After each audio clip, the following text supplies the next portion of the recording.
ಗುರುವೇ ನಿನ್ನ ಆಟವಲ್ಲವು ಯಾರ್ಯಾರು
ಒಂದು 106 ವಸಂತಗಳನ್ನು ಕಂಡಿರುವ ಈ ಸಂಸ್ಥೆಯು ಸಹಸ್ರಾರು ರಾಷ್ಟ್ರೀಯ ಹಾಗೂ ಅಂತಾರಾಷ್ಟ್ರೀಯ ಪ್ರತಿಭೆಗಳನ್ನು ಹುಟ್ಟುಹಾಕಿದೆ. ಪ್ರತಿಭಾವಂತ ವಿದ್ಯಾರ್ಥಿಗಳನ್ನು, ಶ್ರೇಷ್ಠ ಶಿಕ್ಷಕರನ್ನು, ಪ್ರಾಮಾಣಿಕ ನಾಗರಿಕರನ್ನು ಈ ನಾಡಿಗೆ ಕೊಡುಗೆ ನೀಡಿದೆ. ಈ ಶಾಲೆಯು ಜ್ಞಾನದೀಪದ ಬೆಳಕು, ರಾಷ್ಟ್ರಭಕ್ತರ ತೊಟ್ಟಿಲು, ದೇಶ ಪ್ರೇಮಿಗಳ ಪಾಠಶಾಲೆ ಹಾಗೂ ವಿದ್ಯೆಯ ಕಣಜವಾಗಿದೆ. ಇಂದು ನಮ್ಮ ಕರ್ನಾಟಕ ಪ್ರೌಢಶಾಲೆಯು ಹರ್ಷಭರಿತ ಕ್ಷಣದಲ್ಲಿ ನಿಂತಿದೆ. 2025 ಹಾಗೂ 26ನೇ ಶೈಕ್ಷಣಿಕ ವರ್ಷದ ಮಕ್ಕಳ ಸಾಹಿತ್ಯ ಸಮ್ಮೇಳನವು ಶರಣ ಸಾಹಿತ್ಯ ಎಂಬ ವಿಷಯದ ಅಡಿಯಲ್ಲಿ ಜರುಗುತ್ತಿರುವ ಈ ಸಮ್ಮೇಳನ ನಮ್ಮ ಮಕ್ಕಳಲ್ಲಿ ಮಾನವೀಯತೆ, ಸಹಾನುಭೂತಿ ನಡವಳಿಕೆಯ ಸೌಂದರ್ಯಗೊಳಿಸುವ ಹಬ್ಬವಾಗಿದೆ. ಈ ಮಕ್ಕಳ ಸಾಹಿತ್ಯ ಸಮ್ಮೇಳನದ ಉದ್ಘಾಟಕರಾಗಿ ಆಗಮಿಸಿದಂತಹ ಈ ನಾಡಿನ ಖ್ಯಾತ ಸಾಹಿತಿಗಳು, ನವೀನ ಮನಸ್ಸಿನ ಕವಿ, ಕಥೆಗಾರರು ಹಾಗೂ ಚಲನಚಿತ್ರ ಗೀತ ರಚನಾಕಾರರಾದ ಸನ್ಮಾನ್ಯ ಶ್ರೀ ಜಯಂತ್ ಕಾಯ್ಕಿಣಿ ಅವರನ್ನು ನಮ್ಮ ಆಡಳಿತ ಮಂಡಳಿಯ ಪರವಾಗಿ, ಈ ವೇದಿಕೆಯ ಪರವಾಗಿ ಹಾಗೂ ತಮ್ಮೆಲ್ಲರ ಪರವಾಗಿ ಈ ಒಂದು ಸಮಾರಂಭಕ್ಕೆ ತುಂಬು ಹೃದಯದಿಂದ ತಮ್ಮನ್ನು ಸ್ವಾಗತಿಸುತ್ತೇನೆ. ಸರ್ ತಮಗೆ ಸ್ವಾಗತ, ಸುಸ್ವಾಗತ. ಮಾನ್ಯರಿಗೆ ಮಕ್ಕಳು ಹೂಗುಚ್ಛ ಅರ್ಪಿಸಿ ಗೌರವಿಸಬೇಕೆಂದು ಮಕ್ಕಳಲ್ಲಿ ಕೇಳ್ಕೊತಾ ಇದ್ದೇನೆ. ಸರ್ವಾಧ್ಯಕ್ಷರು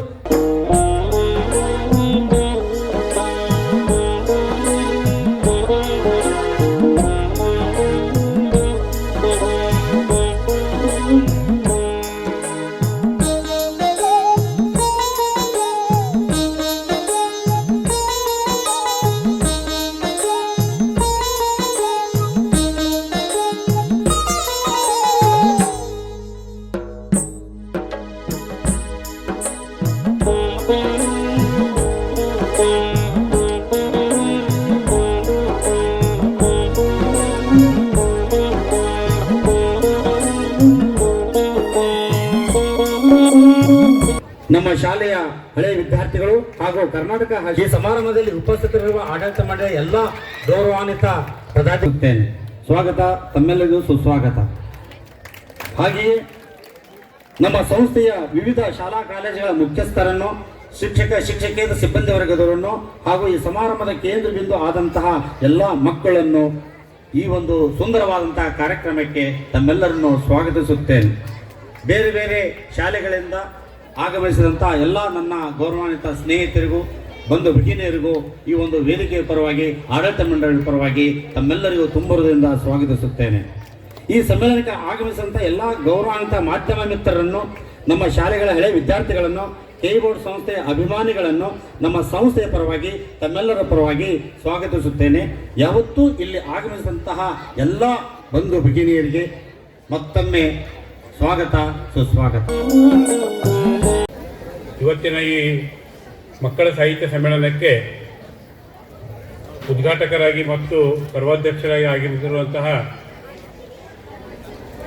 ಸ್ನೇಹಿತರಾದ ಶ್ರೀ ಜಯಂತ್ ಕಾಯ್ಕಿಣಿ ಅವರು ಮತ್ತು ಶ್ರೀ ಶ್ರೀನಿವಾಸ್ ವಾಡಪ್ಪಿ ಅವರನ್ನು ಪರಿಚಯ ಮಾಡಿಕೊಡುವಂತಹ ಒಂದು ಜವಾಬ್ದಾರಿ ಇದೆ. ಸಾಮಾನ್ಯವಾಗಿ ನಾವು ಕನ್ನಡ ಸಾಹಿತ್ಯ ಸಮ್ಮೇಳನ ಅಂತ ಅಂದ ಕೂಡಲೇ ನಾವು ಕನ್ನಡ ಪ್ರಾಧ್ಯಾಪಕರನ್ನು ಮತ್ತು ಕನ್ನಡ ವಿದ್ಯಾರ್ಥಿಗಳನ್ನು ಮಾತ್ರ ಪರಿಗಣನೆ ಮಾಡ್ತೀವಿ. ಆದರೆ ಕನ್ನಡ ಪ್ರಾಧ್ಯಾಪಕರನ್ನು ಬಿಟ್ಟು ಬೇರೆ ಸ್ಟ್ರೀಮ್ಗಳಲ್ಲಿ ಪದವಿಯನ್ನು ಪಡ್ಕೊಂಡವರು, ಸಾಧನೆ ಮಾಡಿದಂಥವ್ರು ಕೂಡ ಕನ್ನಡ ಸಾಹಿತ್ಯಕ್ಕೆ ಅಪಾರವಾದ ಕೊಡುಗೆಯನ್ನು ಕೊಡ್ಬೋದು ಅನ್ನಲಿಕ್ಕೆ ನಾವು ಇವತ್ತು ಇಬ್ಬರು ವಿಜ್ಞಾನಿಗಳನ್ನು ಈ ಸಮಾರಂಭಕ್ಕೆ ಬರಮಾಡಿಕೊಂಡಿದ್ದೇವೆ. ಮೊದಲನೇದಾಗಿ ಕರ್ನಾಟಕ ಎಜುಕೇಷನ್ ಬೋರ್ಡ್ ಸಾಮಾನ್ಯವಾಗಿ ಹೊಸ ಹೊಸ ಆಯಾಮಗಳನ್ನು ಮಾಡಿ ಜನರಲ್ಲಿ ತನ್ನದೇ ಆದಂಥ ಒಂದು ಪ್ರತಿಷ್ಠೆಯನ್ನು ಬೆಳೆಸ್ಕೊಂಡು ಬಂದಂಥ ಸಂಸ್ಥೆ. ಅದರಲ್ಲಿ ಮುಖ್ಯವಾಗಿ ಈಗ ಪ್ರತಿ ವರ್ಷ ಒಂದೊಂದು ಶಾಲೆಯಲ್ಲಿ ಮೊದಲಿನಿಂದಲೂ ಈ ಸಾಹಿತ್ಯ ಸಮ್ಮೇಳನಗಳನ್ನು ಏರ್ಪಡಿಸ್ತಾ ಇದ್ರು. ಸ್ವಾತಂತ್ರ್ಯೋತ್ಸವದ ಅಂಗವಾಗಿ ಆಗಸ್ಟ್ 15ಕ್ಕೆ ವಸ್ತು ಪ್ರದರ್ಶನಗಳನ್ನು ಮಾಡ್ತೀವಿ. ಪ್ರತಿ ವರ್ಷ ತೇಜಸ್ವಿ ಎಂಬ ಪತ್ರಿಕೆಯನ್ನು ಹೊರಡಿಸಿ ವಿದ್ಯಾರ್ಥಿಗಳಲ್ಲಿದ್ದಂಥ ಪ್ರತಿಭೆಯನ್ನು ಅದರ ಮುಖಾಂತರ ಪ್ರಚಾರ ಮಾಡ್ತಾ ಇದ್ದೀವಿ. ಇವೆಲ್ಲ ಮಾಡೋ ಉದ್ದೇಶ ಏನಂದರೆ ಈ ಬೋರ್ಡ್ ಸಂಸ್ಥೆ ವಿದ್ಯಾರ್ಥಿಗಳಲ್ಲಿದ್ದಂಥ ಪ್ರತಿಭೆಯನ್ನು ಹೊರತರಬೇಕು. ಯಾಕಂದ್ರೆ ಇಷ್ಟೆಲ್ಲ ವಿದ್ಯಾರ್ಥಿಗಳು ಹೋಗ್ತಾರೆ, ಮುಂದೆ ಇವರು ಏನಾಗ್ತಾರೆ ಅನ್ನೋದ್ರ ಬಗ್ಗೆ ನಮಗೆ ಇರಲಿಲ್ಲ. ಯಾಕಂದರೆ ಈಗಿನ ಸಿಚುವೇಶನ್ ಹೆಂಗದಂದರೆ ಎಲ್ಲ ವಿದ್ಯಾರ್ಥಿಗಳು ಮತ್ತು ಪಾಲಕರು ಮಾರ್ಕ್ಸ್ವಾದಿಗಳು. ಅಂದರೆ ಹೆಚ್ಚು ಹೆಚ್ಚು ಅಂಕಗಳನ್ನು ಪಡಿಬೇಕು ಅನ್ನೋದ್ರ ಕಡೆ ಲಕ್ಷ್ಯ ಕೊಡ್ತಾರೆ ಹೊರತು ಅವರಲ್ಲಿದ್ದಂಥ ಪ್ರತಿಭೆಯನ್ನು ಬೆಳೆಸಬೇಕು, ಯಾವ್ಯಾವ ಕ್ಷೇತ್ರದಲ್ಲಿ ಅವರು ಪ್ರತಿಭೆಯನ್ನು ಹೊಂದ್ಯಾರ ಅದನ್ನು ಬೆಳೆಸಬೇಕು ಅನ್ನೋಂಥ ವಿಚಾರ ಬಹಳಷ್ಟು ಕಡಿಮೆ ಆಗಿದೆ. ಅದಕ್ಕೆ ನಾವು ಅಂಥ ಒಂದು ಕಾರ್ಯಕ್ರಮಗಳನ್ನು ಮಾಡಿ ವಿದ್ಯಾರ್ಥಿಗಳಲ್ಲಿದ್ದಂಥ ಪ್ರತಿಭೆಯನ್ನು ಹೊರತಂದು ವಿದ್ಯಾರ್ಥಿಗಳಿಗೆ ಬೇರೆ ಬೇರೆ ಮಾರ್ಗದರ್ಶನವನ್ನು ಮಾಡುವ ಉದ್ದೇಶದಿಂದ ಈ ಒಂದು ಕಾರ್ಯಕ್ರಮವನ್ನು ಪ್ರತಿ ವರ್ಷ ನಾವು ಮಾಡ್ಕೊತ ಬಂದಿದ್ದೀವಿ. ಮೊದಲಿನಿಂದಲೂ ಮಾಡ್ತಾಯಿದ್ರು. ಬೋರ್ಡ್ ಸಂಸ್ಥೆ ವೃದ್ಧ ಶ್ರೀನಿವಾಸರಾಯನಲ್ಲಿ ಪ್ರಾರಂಭವಾಗಿದ್ದರು. ಅದು ಹೆಚ್ಚು ಪ್ರಚಲಿತವಾಗಿದ್ದು ಡಾಕ್ಟರ್ ನಾರಾಯಣರಾವ್ ಕಬ್ಬೂರವರಿಂದ. ಆ ಕಬ್ಬೂರವ್ರ ಜೊತೆಗೆ ಹೆಗಲ್ ಕೊಟ್ಟು ಕೈ ಜೋಡಿಸಿ ನಡೆದಂಥವ್ರು ಅಂದರೆ 3 ಜನ.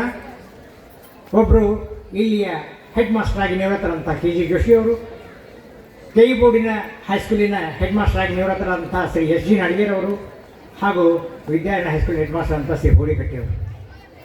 ಈ 3 ಜನರ ಜೊತೆಗೆ ನಾರಾಯಣರಾವ್ ಕಬ್ಬೂರವರು ಈ ಕೆ ಇ ಬೋರ್ಡ್ ಸಂಸ್ಥೆಯನ್ನು ಬೆಳೆಸಿದರು. ಕೆ ಇ ಬೋರ್ಡ್ ಸಂಸ್ಥೆಯಲ್ಲಿ ಮೊದಲನೇ ಶಾಲೆ ಅಂದರೆ ಕರ್ನಾಟಕ ಹೈಸ್ಕೂಲ್. ರಂಗನಾಥ್ ದೇವಾಕರ್ ಅವರು, ನಾರಾಯಣರಾವ್ ಕಬ್ಬೂರವರು ಹಾಗೂ ಅನೇಕ ಅವರ ಸಹಪಾಠಿಗಳು ಸೇರಿ ಸ್ವತಃ ಕರಸೇವೆಯನ್ನು ಮಾಡಿ ಈ ಸಂಸ್ಥೆಯನ್ನು ಕಟ್ಟಿ ಪ್ರಾರಂಭಿಸಿದರು. ಈಗ ಹೇಳಿದಂಗೆ ಇದು 106 ವರ್ಷದ ಹಳೆಯ ಸಂಸ್ಥೆ ಇದಾಗಿದೆ. ಇನ್ನು ಈ ವಿದ್ಯಾರ್ಥಿಗಳಲ್ಲಿ ಅಪಾರವಂತ ಪ್ರತಿಭೆ ಇದೆ. ಅವ್ರ ಮುಂದೆ ಏನಾಗ್ತಾರೆ ಅನ್ನೋದು ನಮಗೆ ಗೊತ್ತಿಲ್ಲ ಅಂತ ಹೇಳಿದೆ ನಾನು. ಮೊನ್ನೆ ಒಂದು ಕಡೆ ಹೋದಾಗ ಒಬ್ಬ ನಮ್ಮ ಹಳೆಯ ಮಿತ್ರ ಭೇಟಿ ಆದರು. ಅವ್ರು ಹೇಳಿದ್ರು, ಏನು ರೀ ನಮ್ಮಲ್ಲಿ ಕಲಿದಂಥ ಹುಡುಗ ಈಗ ಮಿನಿಸ್ಟ್ರಾಗ ನೋಡ್ರಿ ಅಂತಂದ್ರೆ. ಹೌದು ಆಗ್ತಾರೆ ಬಿಡ್ರಿ ಅಂದೆ ನಾನು. ಅವ್ರು ಹೇಳಿದರು, ಓಡಾಡ್ರಿ ಅವ ಒಂದು ಕ್ಲಾಸೇ ಬರ್ತಿದ್ದಿಲ್ಲ, ಆದರೂ ಕೂಡ ನೋಡ್ರಿ ಎಷ್ಟು ಮಿನಿಸ್ಟರ್ ಆದರು. ಹಾಂ, ಅದಕ್ಕೆ ಮಿನಿಸ್ಟರ್ ಆಗಿ ರೆಗ್ಯುಲರ್ ಆಗಿ ಕ್ಲಾಸಿಗೆ ಬಂದು ಅಭ್ಯಾಸ ಮಾಡಿದ್ದಂದರೆ ಯಾವುದಾದ್ರು ಒಂದು ಗೌರ್ಮೆಂಟ್ ನೌಕರನೋ ಅಥವಾ ಈ ಸಾಫ್ಟ್ವೇರ್ ಇಂಜಿನಿಯರು ಆಗಿ ಎಲ್ಲೋ ಒಂದು ಮೂಲೆಗೆ ಇರ್ತಿದ್ದ. ಆದರೆ ಅವ ಮೊದಲಿನಿಂದ ತನ್ನ ಪ್ರತಿಭೆಯನ್ನು ಬೆಳೆಸ್ಕೊಂಡಿದ್ದಕ್ಕೆ ಇವತ್ತು ಮಿನಿಸ್ಟರ್ ಆಗಿ ಕೆಲಸ ಮಾಡ್ತಾ ಇದ್ದಾನೆ ಅಂತ ಅವ್ರಿಗೆ ಹೇಳಿ. ಇನ್ನು ಇಷ್ಟೊಂದು ವಿದ್ಯಾರ್ಥಿಗಳಲ್ಲಿ ಯಾರು ಏನಾಗ್ತಾರೆ ಅನ್ನೋದು ನಮಗೆ ಗೊತ್ತಿಲ್ಲ. ಆದರೂ ಕೂಡ ಆ ವಿದ್ಯಾರ್ಥಿಗಳಿಗೆ ಪ್ರತಿಭೆಯನ್ನು ಹೊರತರಬೇಕನ್ನೋದು ನಮ್ಮ ಉದ್ದೇಶವಾಗಿದೆ. ಕಳೆದ ವರ್ಷ ನಮ್ಮದೇ ಆದಂಥ ಪದವಿ ಕಾಲೇಜಿನಲ್ಲಿ ಈ ಸಾಹಿತ್ಯ ಸಮ್ಮೇಳನಕ್ಕೆ ಜನಪದ ಗೀತೆಗಳನ್ನು ಆಯ್ದುಕೊಂಡು ಮಾಡಿದ್ವಿ. ಅಚ್ಚುಕಟ್ಟಾಗಿ ಸುಂದರವಾಗಿ ಆಯಿತು. ವಿದ್ಯಾರ್ಥಿಗಳು ಬಹಳಷ್ಟು ಜನ ಅದರಲ್ಲಿ ಪಾಲ್ಗೊಂಡಿದ್ದರು. ಈ ವರ್ಷ ವಚನ ಸಾಹಿತ್ಯ ಈ ವಿಷಯವನ್ನು ಆಯ್ದುಕೊಂಡು ಸಾಹಿತ್ಯ ಸಮ್ಮೇಳನ ಮಾಡ್ತಾ ಇದ್ದೀವಿ. ಇದು ಒಂದು ವಿಶೇಷವಾದಂಥ ಸಂಸ್ಥೆ. ಈ ವಚನ ಸಾಹಿತ್ಯ ಪ್ರಾರಂಭವಾಗಿದ್ದು ಕ್ರಿಸ್ತಿ ಶಕ 12ನೇ ಶತಮಾನದಲ್ಲಿ. ಈ 12ನೇ ಶತಮಾನ ಅಂದರೆ ಅತ್ಯಂತ ಶ್ರದ್ಧೆಯ ಕಾಲವಾಗಿತ್ತು. ಯಾಕಂದರೆ ವರ್ಣಾಶ್ರಮ ಧರ್ಮ, ಬ್ರಾಹ್ಮಣ, ಕ್ಷತ್ರಿಯ, ವೈಶ್ಯ ಮತ್ತು ಶೂದ್ರ ಇವುಗಳ ನಡುವೆ ಬಹಳಷ್ಟು ಅಂತರವಾಗಿ ವಿಭಿನ್ನ ರೀತಿಯ ಸಮಾಜ ನಿರ್ಮಾಣವಾಗಿತ್ತು. ಅಂಥ ಕ್ಲಿಷ್ಟವಾದಂತಹ ಸಮಾಜದಲ್ಲಿ ಜನಿಸಿದಂಥ ಬಸವಣ್ಣನವರು ಸಾಮಾಜಿಕ ಕ್ರಾಂತಿಯನ್ನೇ ಮಾಡಿದರು. ಮೇಲ್ವರ್ಗದವರ ವಿರೋಧವನ್ನು ಎದುರಿಸಿ ಸಮಾಜದಲ್ಲಿ ಐಕ್ಯತೆಯನ್ನು ಮೂಡಿಸುವ ಒಂದು ಘನ ಉದ್ದೇಶವನ್ನು ಇಟ್ಕೊಂಡರು. ಕಳುಚೇರಿ ಬಿಜ್ಜಳನ ಆಸ್ಥಾನದಲ್ಲಿ ಮಂತ್ರಿಗಳಾಗಿ, ಅಧಿಕಾರಿಗಳಾಗಿ ಕೆಲಸವನ್ನು ಮಾಡ್ತಾ ಜೊತೆಯಲ್ಲಿಯೇ ಸಾಮಾಜಿಕ ಕಾರ್ಯವನ್ನು ಮಾಡಿದರು. ಅವರು ಮೇಲ್ವರ್ಗದ ಜನರ ಬಹಳಷ್ಟು ವಿರೋಧವನ್ನು ಕೂಡ ಎದುರಿಸಬೇಕಾಯಿತು. ಆದರೆ ಅವರ ವಿಚಾರಧಾರೆ, ಅವರ ಸಾಹಿತ್ಯ ಪ್ರೇಮ ಹಾಗೂ ಅವರು ಕೈಗೊಂಡಂಥ ಕಾರ್ಯಗಳಿಂದ ಬಹಳಷ್ಟು ಪ್ರಚಾರವನ್ನು ಪಡೆದುಕೊಂಡು ಜನರಿಂದ ಪ್ರೋತ್ಸಾಹವನ್ನು ಪಡೆದುಕೊಂಡರು. ಅವಾಗ ಯಾರು ಈ ಕಟ್ಟುಪಾಡುಗಳಿಂದ, ಧಾರ್ಮಿಕ ಕಟ್ಟುಪಾಡುಗಳಿಂದ ಅಥವಾ ಸಂಪ್ರದಾಯಸ್ಥರ ಒತ್ತಡಗಳಿಂದ ಬೇಸತ್ತಿದ್ರು ಅವರೆಲ್ಲ ಬಸವಣ್ಣನವರಿಗೆ ಪ್ರೋತ್ಸಾಹವನ್ನು ಕೊಟ್ಟರು. ಅವರ ಸಹಪಾಠಿಗಳಾದರು. ಅವರು ಇವತ್ತು ಶಿವಶರಣರು ಅಂತ ಪ್ರಸಿದ್ಧಿಯನ್ನು ಪಡೆದುಕೊಂಡರು. ಇದೇ ವೇಳೆಗೆ ಕಲ್ಯಾಣದಲ್ಲಿ ಒಂದು ಅನುಭವ ಮಂಟಪವನ್ನು ಸ್ಥಾಪಿಸಿದರು. ಅನುಭವ ಮಂಟಪ ಅಂದರೆ ಈ ಶರಣರು ತಮ್ಮ ತಮ್ಮ ಅನುಭವಗಳನ್ನು ಹೇಳಿಕೊಳ್ಳೋದ್ರ ಸಲುವಾಗಿ ಈ ಒಂದು ವೇದಿಕೆಯನ್ನು ಮಾಡಿದರು. ಸ್ವತಃ ನಮ್ಮ ಪ್ರಧಾನಮಂತ್ರಿಗಳಂಥ ಮೋದಿಯವರು ಹೇಳಿದಂತೆ ಆವಾಗಿನ ಕಾಲದ ಶಾಸನಸಭೆ ಆಗಿತ್ತು ಅಂತ. ಈಗಿನ ಶಾಸನಸಭೆ ಅಲ್ಲ, ಆವಾಗ ಅದು ಶಾಸನಸಭೆ ಆಗಿತ್ತು. ಈಗಿನ ಶಾಸನಸಭೆಗಳು ಗೊತ್ತದೆ, ಎಲ್ಲ ನೋಡ್ತಿದ್ದೀನ. ಆವಾಗ ಬೇರೆ ಬೇರೆ ಕಡೆಯಿಂದ, ದೇಶದ ವಿವಿಧ ಭಾಗಗಳಿಂದ ಶಿವಶರಣರು ಬರ್ತಾಯಿದ್ರು. ತಮ್ಮ ತಮ್ಮ ಅನುಭವಗಳನ್ನು ಅಲ್ಲಿ ಪ್ರಸ್ತುತಪಡಿಸ್ತಾ ಇದ್ದರು.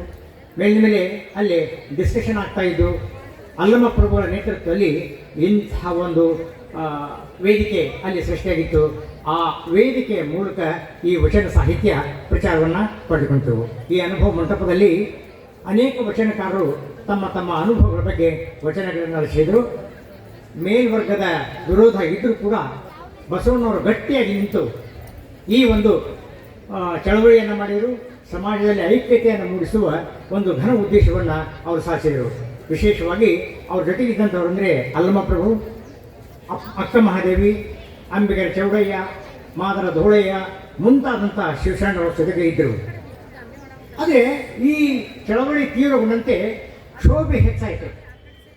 ಅವ್ರಿಗೆ ಮೇಲ್ಬರ್ಗ ವಿರೋಧ ಜಾಸ್ತಿ ಆಯಿತು. ಅರಸನ ಮೇಲೆ ಅವರ ಪ್ರಭಾವವನ್ನು ಬೀಳಕತ್ತಿದ್ರು, ಬಿಜ್ಜಳನ ಮೇಲೆ. ಆವಾಗ ಇದರಿಂದ ಮನೆಯೊಂದಂಥ ಬಸವಣ್ಣನವರು ಮತ್ತೊಂದು ವಿಶೇಷ ಕ್ರಾಂತಿಯನ್ನೇ ಮಾಡಿದರು. ಅದಂತರ ಅಂತ್ಯಗೆ ಹರಳೆಯನ ಮಗನಿಗೆ ಶಿವಶರಣ ಬ್ರಾಹ್ಮಣ ಮಾಧವರಸ ಅಥವಾ ಮಾಧವಯ್ಯನ ಮಗಳನ್ನು ಕೊಟ್ಟು ಮದುವೆಯನ್ನು ಮಾಡಿಸಿದರು. ಇದು ಮತ್ತಷ್ಟು ತೀವ್ರವಾದಂಥ ಕ್ಷೋಭೆಗೆ ಕಾರಣವಾಗಿ ಅಲ್ಲಿ ಒಂದು ರೀತಿಯ ಕ್ರಾಂತಿ ಪ್ರಾರಂಭವಾಯಿತು. ಆ ಕ್ರಾಂತಿಯಿಂದ ಹಿಂಸಾಚಾರಗಳು ನಡೆದು ಆವಾಗ ಬಸವಣ್ಣನವರು ಮನನೊಂದು ಈ ಘಟನೆಯಿಂದ ಬೇಸತ್ತು ಅವರು ಕಲ್ಯಾಣವನ್ನು ತಿಳಿಸಿ ಕೂಡಲ ಸಂಗಮಕ್ಕೆ ಹೋದರು. ಅಲ್ಲಿಯೇ ಅವರು ಐಕ್ಯರಾದರು ಅಂತ ಇತಿಹಾಸ ಹೇಳ್ತಾ ಇದೆ. ಅವರು ಪ್ರಾರಂಭಿಸಿದಂಥ ಚಳವಳಿ ನಿಲ್ಲಲಿಲ್ಲ. ಅದು 12 ಶತಮಾನದ ಇಲ್ಲಿಯವರೆಗೂ ಬೆಳೆದುಕೊಂಡು ಬಂದಿದ್ದು. ಅನೇಕ ಶಿವಶರಣರು ಅನೇಕ ವಚನಗಳನ್ನು ರಚಿಸಿದರು. ಆ ವಚನಗಳ ಸಂಗ್ರಹ ಅದು ಸುದೀರ್ಘವಾಗಿದ್ದು ಅದರ ಮೇಲೆ ಇವತ್ತು ನಾವು ಸಾಹಿತ್ಯ ಸಮ್ಮೇಳನವನ್ನು ಮಾಡ್ತಾ ಇದ್ವಿ. ಆ ಶಿವಶರಣರ ವಚನಗಳು, ಅವರ ಅನುಭವಗಳು ಇವತ್ತಿನ ದಿವಸ ಇದು ಒಂದು ಈ ವಚನ ಸಾಹಿತ್ಯ ಅಂದರೆ ಒಂದು ವಿಶೇಷವಾಗಿದ್ದಂಥದ್ದು. ಕನ್ನಡದಲ್ಲಿ ಲಯಬದ್ಧವಾದಂತಹ ಬೆಳವಣಿಗೆಯ ರೂಪದಲ್ಲಿ ಇದ್ದು ಇದೊಂದು ವಿಶಿಷ್ಟ ಪ್ರಕಾರದ ಸಾಹಿತ್ಯ ಆಗಿದೆ. ಬೇಕಂದ್ರೆ ಇದನ್ನು ಹಾಡು ಹಾಡಿದರೆ ಪದ್ಯ ಆಗ್ತದೆ, ಓದಿದರೆ ಗದ್ಯ ಆಗ್ತದೆ. ಹಾಗೂ ಅತ್ಯಂತ ಸರಳವಾದಂಥ ಭಾಷೆಯಲ್ಲಿ ರಚಿತವಾದಂಥ ಈ ವಚನಗಳು ಜನರಿಗೆ ಮನಮುಟ್ಟುವಂತೆ ಸುಧಾರಣೆಗಳನ್ನು ತಿಳಿಸಿಕೊಡ್ತಕ್ಕಂಥ ಇದು ಭಾಷೆಯಾಗಿದೆ. ಇವತ್ತಿನ ದಿವಸ ಈ ಒಂದು ಸಾಹಿತ್ಯ ಸಮ್ಮೇಳನವನ್ನು ಇಲ್ಲಿ ಏರ್ಪಡಿಸಿ 3 ಗೋಷ್ಠಿಗಳು ಮೇಲೆ ನಡೀತವು. ಆ 3 ಗೋಷ್ಠಿಗಳಲ್ಲಿ ವಿದ್ಯಾರ್ಥಿಗಳು ತಮ್ಮ ತಮ್ಮ ಪ್ರತಿಭೆಯನ್ನು ಪ್ರದರ್ಶಿಸಲಿದ್ದಾರೆ. ಅಂಥ ಒಂದು ವಿಶೇಷವಾದಂಥ ಈ ಸಮ್ಮೇಳನದಲ್ಲಿ ತಾವೆಲ್ಲರೂ ಆಗಮಿಸಿದ್ದು ತಮ್ಮೆಲ್ಲರಿಗೂ ರಸದೌತಣವನ್ನು ನೀಡುವ ಈ ಒಂದು ಕಾರ್ಯಕ್ರಮ ಅತ್ಯಂತ ಅಚ್ಚುಕಟ್ಟಾಗಿ ಆಯೋಜನೆಗೊಂಡಿದೆ. ಹಾಗೂ ಈ ಸಮ್ಮೇಳನದಲ್ಲಿ ಭಾಗವಹಿಸಿದಂತಹ ಎಲ್ಲರಿಗೂ ಮತ್ತೊಮ್ಮೆ ಸ್ವಾಗತವನ್ನು ಕೋರಿ ನನ್ನ ಮಾತು ಮುಗಿಸ್ತೇನೆ.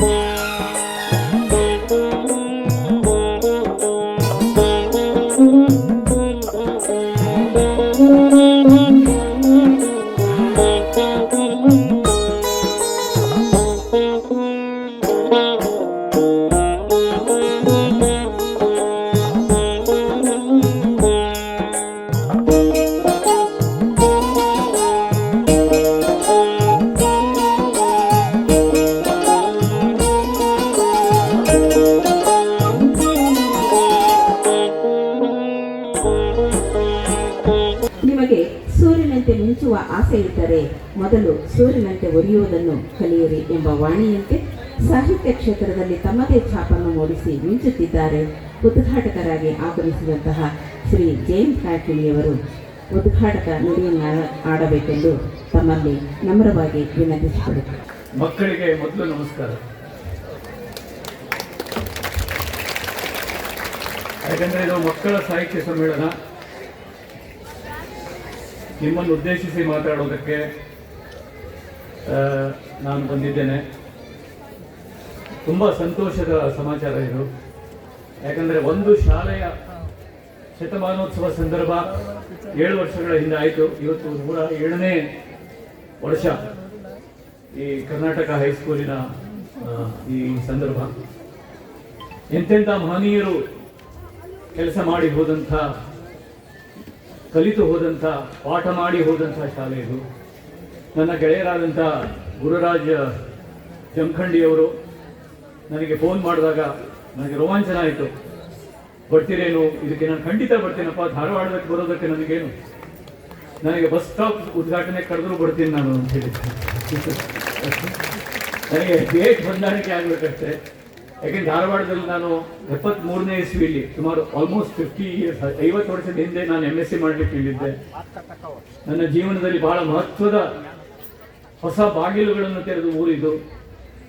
ಹೊಸ ನಾಟಕ, ಹೊಸ ಸಿನಿಮಾ, ಹೊಸ ಸಾಹಿತ್ಯ, ಹೊಸ ಒಡನಾಟ, ಹೊಸ ತಿನಿಸು, ಹೊಸ ತಿಂಡಿ, ಹೊಸ ಸಹವಾಸ, ಹೊಸ ಗಾಳಿ ಹೊಸ ಬೆಳಕು ನಾನು ನೋಡಿದ್ದು ಧಾರವಾಡದಲ್ಲಿ. ನನಗೆ ಯಾಕಂದ್ರೆ ನನಗದು ಅಂದ್ರೆ ನಾವು ಗೋಕರ್ಣದವನು ನಾನು, ಹೀಗಾಗಿ ನನಗೆ ಒಂದು ಹೊಸ ಪ್ರಪಂಚದ ಹೊಸ ಬಾಗಿಲು ನಾನು ತೆರೆದಿದ್ದಿಲ್ಲಿ.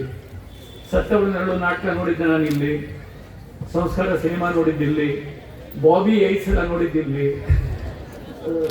ಒಂದಕ್ಕಿಂತ ಒಂದು ನನಗೆ ಅಂದ್ರೆ ಇಡೀ ಒಂದು ಪ್ರಪಂಚದ ಹೊಸ ಬಾಗಿಲು ತೆಗೆದಿದ್ದು ಇಲ್ಲಿ. ಹೀಗಾಗಿ ನನ್ನ ಧಾರವಾಡ ಅಂದ್ಕೂಡಲೇ ಒಂದು ರೋಮಾಂಚನ ಆಗ್ತದೆ. ನನ್ನ ಇತ್ತೀಚಿನ ಪುಸ್ತಕ ತಾಳಿದಂಡೆಯಿಂದ ಹೋದ ವರ್ಷ ಬಂತು. ಆ ಪುಸ್ತಕ ನಾನು ಧಾರವಾಡಕ್ಕೆ ರಚಿಸಿದ್ದೇನೆ. ನಾನು ಪ್ರತಿ ಸಲ ಬಂದಾಗಲೂ ಯೂನಿವರ್ಸಿಟಿಗೆ ಹೋಗ್ತೇನೆ, ನನ್ನ ಕೆಮಿಸ್ಟ್ರಿ ಡಿಪಾರ್ಟ್ಮೆಂಟಿಗೆ ಹೋಗ್ತೇನೆ, ನನ್ನ ಶಾಲ್ಮಲಾ ಹಾಸ್ಟೆಲಿನ ರೂಮ್ ನಂಬರ್ 201ಕ್ಕೆ ಹೋಗ್ತೇನೆ, ನಿಜಲಿಂಗಪ್ಪ ಹಾಸ್ಟೆಲ್ಗೆ ಹೋಗ್ತೇನೆ, ಆಮೇಲೆ ಬೇಂದ್ರೆಯವರ ಮನೆಗೆ ಹೋಗ್ತೇನೆ, ಕೆಳಗೇರಿಗೆ ಹೋಗ್ತೇನೆ. ಎಲ್ಲ ಕಡೆ ಸುಮ್ಮನೆ ಸುತ್ತಾಡೋದು, ಏನು ವಿಶೇಷ ಅಲ್ಲ. ಬಟ್ ಅಲ್ಲಿ ಒಂದು ಆತ್ಮೀಕವಾದ ಒಂದು ನಂಟು. ಕೆಲವರು ಹೇಳ್ತಿರ್ತಾರೆ ಮೊದಲು ನಾನು ಉಳಿದಿಲ್ಲ ಅಂತ, ಆದರೆ ಅದು ಒಂದು ನಂಟು ಇರ್ತದಲ್ಲ, ಅದು ಹಂಗೆ ಇರ್ತದೆ. ಹಾಸ್ಟೆಲ್ನಲ್ಲಿ ನೀರು ಈಗಲೂ 8 ಗಂಟೆಗೆ ಬಂದಾಗ್ತದೆ ಬೆಳಿಗ್ಗೆ. ಅವೆಲ್ಲ ಕೆಲವೊಂದು ವಿಷಯಗಳು ಹಂಗೆ ಇರ್ತಾವೆ. ಅಂದ್ರೆ ಒಂದು ಮತ್ತೆ ಎಂತೆಂಥವರು ಆಗಿ ಕಲಿತು ಹೋದಂಥ ಒಂದು ಶಾಲೆಯ ಬ್ಲ್ಯಾಕ್ ಬೋರ್ಡ್ ನೋಡಿದ್ರೆ ನನಗೆ ಯಾವಾಗಲೂ ಅನಿಸ್ತದೆ, ಒಂದು ತರಗತಿ ಒಳಗಿನ ಬ್ಲ್ಯಾಕ್ ಬೋರ್ಡ್ ಇರ್ತದಲ್ಲ, ಎಷ್ಟು ಮಾಸ್ತರ್ ಬರೆದ ಅಕ್ಷರಗಳು ಅದನ್ನು ಅಳಿಸೋದಿರ್ಬೋದು ಅಂತ. ಎಷ್ಟು ಸಾವಿರಾರು ಅಕ್ಷರಗಳು, ಗಣಿತಗಳು, ಏನೋ ಟೇಬಲ್ಸ್ಗಳು, ವ್ಯಾಕರಣಗಳು, ನೋಟ್ಸ್ಗಳು, ಟಿಪ್ಪಣಿಗಳು ಅದರಲ್ಲಿ ಇರ್ಬೋದು. ಎಷ್ಟು ಜನ ಇಲ್ಲಿ ಕಲಿತು ಎಲ್ಲೆಲ್ಲಿ ಏನೇನಾಗಿ ಹೋಗಿರ್ಬೋದು.